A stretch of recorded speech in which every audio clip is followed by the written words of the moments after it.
tidak signifikan hal-hal yang besar, tapi di end it's a big thing for people. Seperti ya dari harga garam petani yang jatuh, minyak goreng yang susah, harga PCR yang sangat mahal.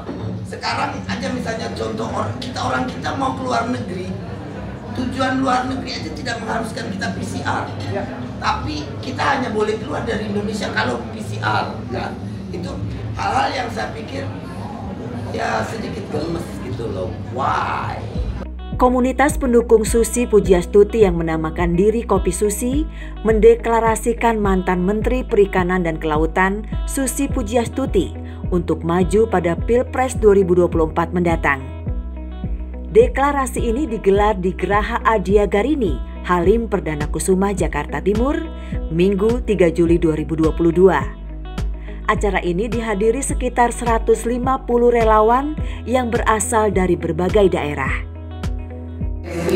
Foto-foto ya. Iya. Perwakilan Kopi Susi Amri yang membacakan teks pernyataan deklarasi menyatakan mendeklarasikan komunitas Kopi Susi ini sebagai langkah konkret dalam mengenalkan sosok Ibu Susi sebagai salah satu alternatif calon pemimpin di masa depan.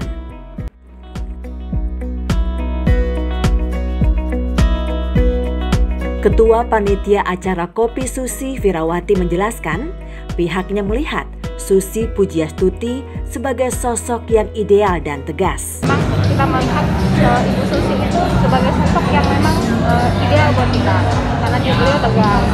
Satu dengan moral movementnya yang di-share ke kita juga, mulai dari jangan sebarkan kebencian, kayak gitu, ya, oligarki kayak gitu dia juga nggak suka.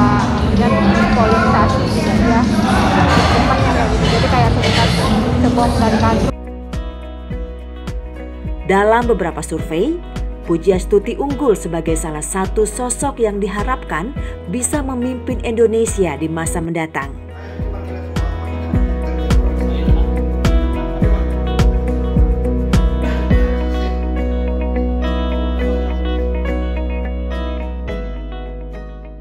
Bagaimana dengan sikap Susi Pujiastuti sendiri? Ya, saya menghargai datang acara yang digalang oleh kawan-kawan Kopi Susi. Kopi Susi ini terbentuk tiba-tiba beberapa bulan yang lalu. Saya ya karena kita di dunia maya ya nimbrung saja. Tapi awal saya tidak terlalu serius, tapi kemudian kawan-kawan ini semangatnya terus ya. Mereka pernah silaturahmi ke Pangandaran, mereka membuat grup. Ya untuk saya melihat ini bukan political movement ya, hanya moral movement saja. Karena kalau kita mau bilang moral political movement kan tidak mungkin, tidak ada ruang. Tapi jujur, mereka ini kan kalau dibilang partai-partai dunia maya katanya. Kalau di Pangandaran kita punya partai ikan. tapi kita butuh sosok kuda hitam seperti ini. Nah kalau kita lihat, kita menurut survei, Ibu kayaknya sosok kuda hitam. Bener aja. Kuda hitam tidak ada, saya tidak cocok sebagai sosok kuda hitam. Terus lanjut. Alhamdulillah Ibu kemarin sempat menjadi menteri di zaman Pak Erja. Sekarang 2024, saya yakin teman-teman akan menaruh ruang kepada Ibu. Karena kita butuh perubahan, baik secara kepemimpinan ataupun luar biasa. Ibu kalau salah dikit tenggelam. Nah, saya pengen tahu nih, nah itu kan sosok Ibu yang pemberani. Kira-kira Ibu punya amalan gacoan apa nih sehingga kalau kamu sukses tuh baca ini nih, kalau kamu sukses tuh berbakti sama orang tua. Baru kita balik lagi. Nah ini baru calon 2024 kita. Ibu. Iya. 2024 ini maksud calon itu kan mungkin capres, cawapres. Iya. Nah Indonesia kan sudah terbentuk sistem, sudah terbentuk aturan, undang-undang dan cara. Ya, udah semua tertulis, kan? Secara undang-undang. Ya, tapi secara kan aturan bisa berubah. Undang-undang ada juknisnya, ada pelaksanaan, semua ada lembaganya, udah tertata. There is no room untuk orang seperti saya. Kalau orang politik bilang free rider, freelance atau apapun itu, untuk masuk ke dalam sistem ini menjadi salah satu calon kan tidak mungkin. Harus yang dicalonkan oleh partai. Yang kedua, partainya pun harus punya 20% suara. Berarti kalau dia satu tidak kuat harus koalisi. Nah, saya tidak punya KTA partai apapun. Baik. Ya, KTA memang partai tidak ikan saya punya. Ibu KTA partai memang tidak punya, tapi kalau Partai dan Rakyat Menghendaki bisa aja. Nah, itu kan satu partai di 2024. Kira-kira nih Bu, kira-kira amalan apa atau bacaan apa, bacaan Ibu apa sih sehingga Ibu bisa jadi sukses dan kita yakin oh Ibu bisa di 2024. Kira-kira apa tuh perbedaan Ibu? Oh kalau pagi saya ingin aktivitas ini berbuat kebaikan ini. Well, ya saya dedikasi hari-hari saya yang ngurus keluarga, ngurus anak sambil memperhatikan beberapa hal di lingkungan, baik lingkungan nasional, lingkungan domestik daerah saya, ya sharing concern, sharing pikir, sharing ideas untuk semua lebih baik, Indonesia lebih baik, lingkungan lebih baik, keluarga lebih baik, semua yang lebih baik. Kita perlu anything that lebih baik gitu loh. Berarti kalau kita pengen lebih baik, saya yakin kira-kira sudah berapa partai yang Ibu ayo dong maju dari partai kita? Udah. Enggak juga. Ya kalau Ibu lah bahasanya. Kalau ketum partai ngobrol sama saya ya biasa, kan mereka juga kawan. Ya tapi tidak ada yang tawar-tawar apa. Saya pikir ya apa ya, mungkin karakter saya juga terlalu gimana gitu kan. Tapi Indonesia butuh bukan? Terlalu liar atau gila. Terbukti Bu dengan ditenggelamkannya kapal, maka Menteri Kelautan itu paling terkenal daripada menterinya. Ya, kalau emak-emak itu biasanya saking bodohnya dan keterbatasan itu bisa dapat strategi akal yang gitu kan. Nyelesain mau satu persatu ya nggak bisa. Kasih ancaman saja. Dengan Ibu mengancam pertanyaannya, apakah Kita buktikan. Ada yang ancam Ibu balik nggak sih? Wah Ibu udah tenggelam kapal kita, Ibu diancam. Mereka akan tahu saya disuruh Pak Presiden. Presiden kan yang paling berkuasa di negeri ini. Pasti mereka tidak mau juga ancam-ancam saya, takut. Ada by WhatsApp, nggak boleh. Enggak, kan takut sama presiden dong. Kan saya pembantu presiden. Ngancam pembantu presiden, urusannya sama presiden kan gitu. Simple lah. Ibu kemarin adalah pembantunya presiden. Tapi kalau sudah ditakdirkan 2024 jadi presiden, menurut Ibu bagaimana? Takdirnya siapa? Aminkan dulu. Ini di depan teman-teman, depan komunitas, insya Allah kan sesuatu itu tidak mungkin ketika Allah kabulkan. Yang mencintai Indonesia saat sekarang dengan segala programnya pembangunan ini semua pasti ingin keberlanjutan. Jadi ya kecil kemungkinan mereka ingin sesuatu yang baru, sesuatu yang tidak dikenal gitu loh. Pasti akan dijaga keberlanjutan ini. Jadi ya tidak mungkin menurut saya. Saya pribadi bilang, ketika Ibu jadi menteri, itu kan sosok yang pemberani dan memang sosok yang sangat fenomenal. Ketika Ibu sudah tidak menjabat, pasti kan Ibu gregetan, kerjanya kurang. Kira-kira yang membuat Ibu gregetan sama pemerintah sekarang tuh apa? Gregetan dikit. Sehingga saya yakin wah 2000. Ya sebetulnya tidak signifikan hal-hal yang besar, tapi di end it's a big thing for people.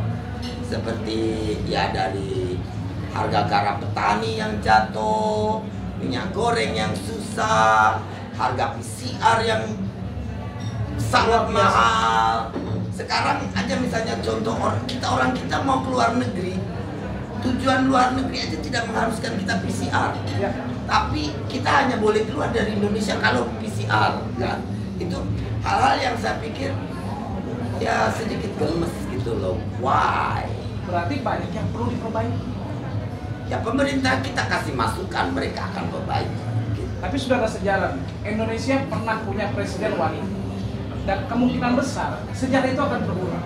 Kalau misalkan di Presiden wanita itu anak presiden. Susi itu siapa?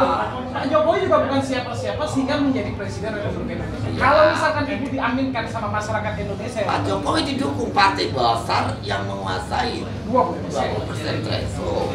Saya siapa?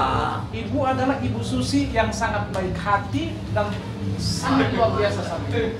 Oh, kalau saya baik hati karena saya cinta semua orang, cinta rakyat, cinta semua, itu saja. Jadi kalau insya Allah Ibu ada jodoh 2024, kalau yang salah dikit mau ditenggelamkan kan ya?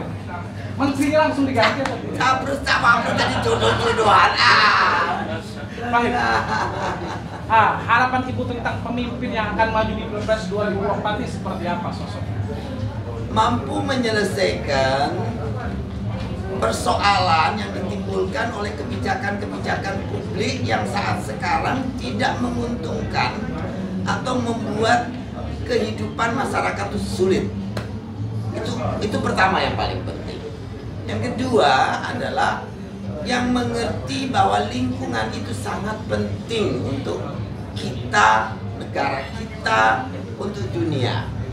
Yang terakhir, ya, pemimpin yang punya rasa keadilan. 2045 itu adalah tahun emasnya Indonesia. Kalau kita bisa berproses dari sekarang dengan benar. 2045 akan menjadi emasnya Indonesia kalau pemimpinnya yang benar nih. Pemimpinnya kan? Ya kalau kita bisa berproses, membangun, menyelesaikan persoalan-persoalan bangsa dengan benar, pasti kita mendapatkan Indonesia emas di tahun 2045. Tapi kalau tidak, itu ya susah. Dan Indonesia itu kan besar dengan lautnya. Ketika Ibu yang mengelola laut ini, itu luar biasa perkembangan hasil laut kita. Sekarang kan kurang, kira-kira pesan Ibu adalah kepada bangsa Indonesia ini tentang lautnya seperti apa untuk menjaga kelautan kita, kedaulatan kelautan. Ya, Pak Presiden sebetulnya di periode pertama sudah punya semboyan laut adalah masa depan bangsa Indonesia. Saya pikir itu sangat benar. Jadi ya, kembalikan sumber daya laut ini untuk berada di bawah kedaulatan bangsa kita sendiri. Ya, perikanan tangkap sebaiknya tetap dipakai Perpres 44 yang sudah beliau buat pada tahun 2016. Perpres 44 itu melarang perusahaan asing, orang asing, modal asing, perusahaan asing melakukan penangkapan ikan di wilayah laut Indonesia. Kembalikan itu dan saya yakin dari perikanan akan sangat besar. Dan jaga kesehatan laut, rawat kesehatan laut karena dia adalah masa depan kita kan. Pak Jokowi sudah punya semboyan itu. Semboyan itu sudah punya pertanyaannya. Ketika 2024, mungkin nggak sih orang yang tidak lulus S1 atau tidak lulus SMA ini bisa menjabat sebagai Presiden Republik Indonesia? Kalau aturannya kan tidak boleh. Tapi aturannya tidak boleh. Ya. Tapi kalau sudah punya gelar dokter mungkin nggak bisa menjabat seorang presiden. Kalau bukan karena itu, tapi kan harus lulus SMA-nya. Gitu. Kan Ibu udah lulus ya? Ya sudah pakai sini. Berarti sahabat A1 insya Allah kita bertemu tokoh fenomenal yang hari luar biasa. Yang Kalau sudah interview ini dorong-dorongnya ke situ saja, coba. Nah.